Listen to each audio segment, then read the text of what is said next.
আমাদের আজকের রেমেডি এই দেখেন, প্রাকৃতিক চিনি, যেটা কাশিতে গলা পরিষ্কার করতে খুবই সহায়ক হয়।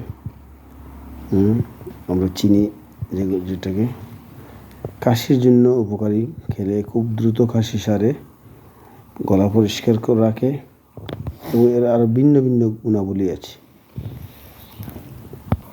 এদিকে আছে থানকুনি পাতা, পেটের জন্য কীরকম উপকারী, ব্রেইনের জন্য আপনাদের জানাই আছে। সেই থানকুনি পাতা,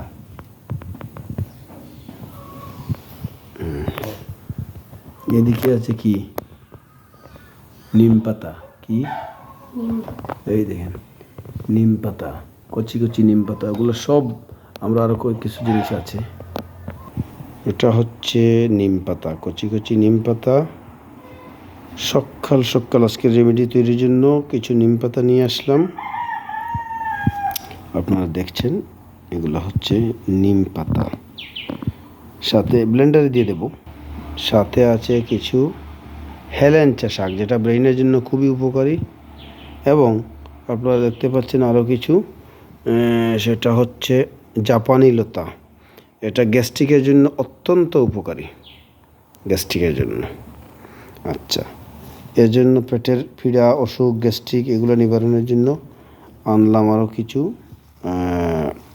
পেয়ারার কুড়ি, পেয়ারার কচি কুড়ি, এগুলো নিয়ে আসলাম। এটা আমরা ব্লেন্ডারে দেব, ব্লেন্ড করে ফেলব। এরপরে বাটি পাতা, বাটি পাতা কিছু নিয়ে আসলাম, ওগুলোও পেটের জন্য খুবই উপকারী। আরেকটা জিনিস আমরা দিচ্ছি, সেটা হচ্ছে পুদিনা পাতা, সেই পুদিনা পাতাও আমরা দিচ্ছি। তো আজকের রেমেডি খালি পেটে এই সবগুলো একসাথে ব্লেন্ড করে, রস করে ব্লেন্ডারে দিয়ে রসগুলো খেয়ে ফেলবো আমরা। তো আমাদের আইটেম হচ্ছে নিম পাতা 1 নম্বর, নিম পাতা 2 নম্বর, পুদিনা পাতা 3 নম্বর, জাপানি লতা 3 নম্বর, হেলেঞ্চা 4 নম্বর, পেয়ারা 6 নম্বর, বাটি 7 নম্বর, সুক্কার, প্রাকৃতিক চিনি যেটাকে বলা হয়, আর আরেকটা হচ্ছে এই থানকুনি পাতা। আপাতত আমরা আজকের রেমেডিতে এই 8টা জিনিস যুক্ত করে রেমেডি তৈরি করলাম। আপনারা এরকম খেতে পারেন, খুবই ভালো হবে। চিনি দিবেন না, শুধু খেয়ে নেবেন।